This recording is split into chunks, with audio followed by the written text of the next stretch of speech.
સૂતી વખતે હાથ નડે છે તો શું રાત પૂરતા ડિસ્કનેક્ટ કરીને કબાટમાં મૂકી દેવા?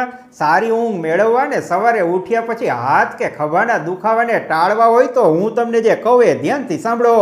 હાથને છાતી ઉપર રાખીને સૂવું એ સરળ અને બેસ્ટ રીત છે. છાતી ઉપર હાથ રાખવાથી ખરાબ સપના આવે છે. તંબુરો, વર્ષોથી હું છાતી ઉપર હાથ રાખીને સૂવું છું. મીઠી નીંદર આવી જાય છે ને સપનામાં મારા વખતની હિરોઈનો આવીને ગાલે હાથ ફેરવી જાય છે. રૂમમાં એસી, ડંડો બિલોનું ગાડલું ને છત્ર પલંગ, પણ સૂવે કેવી રીતે? તૂટી વળીને. આ ભયંકર ખોટી ટેવ છે.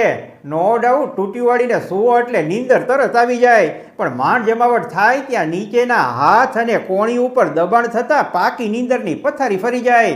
બીજી સહેલી રીત, હાથને શરીરની બંને બાજુએ સીધા અને આરામદાયક સ્થિતિમાં ખુલ્લા રાખો.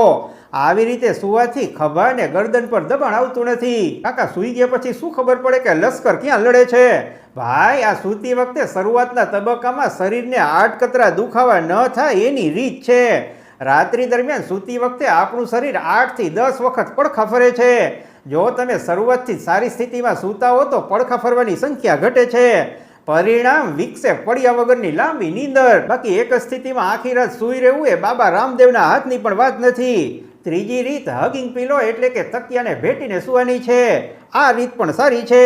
ફોટો જોઈ લો, મારે કોઈ ખુલાસો કરવાની જરૂર નથી. હાથ ક્યાં રાખવા એ પણ અમારે કાકા પાસેથી શીખવાનું. ભલા માણસ, કોઈનું સારું થતું હોય તો કાકા ગમે ત્યાં હાથ નાખે એમ છે.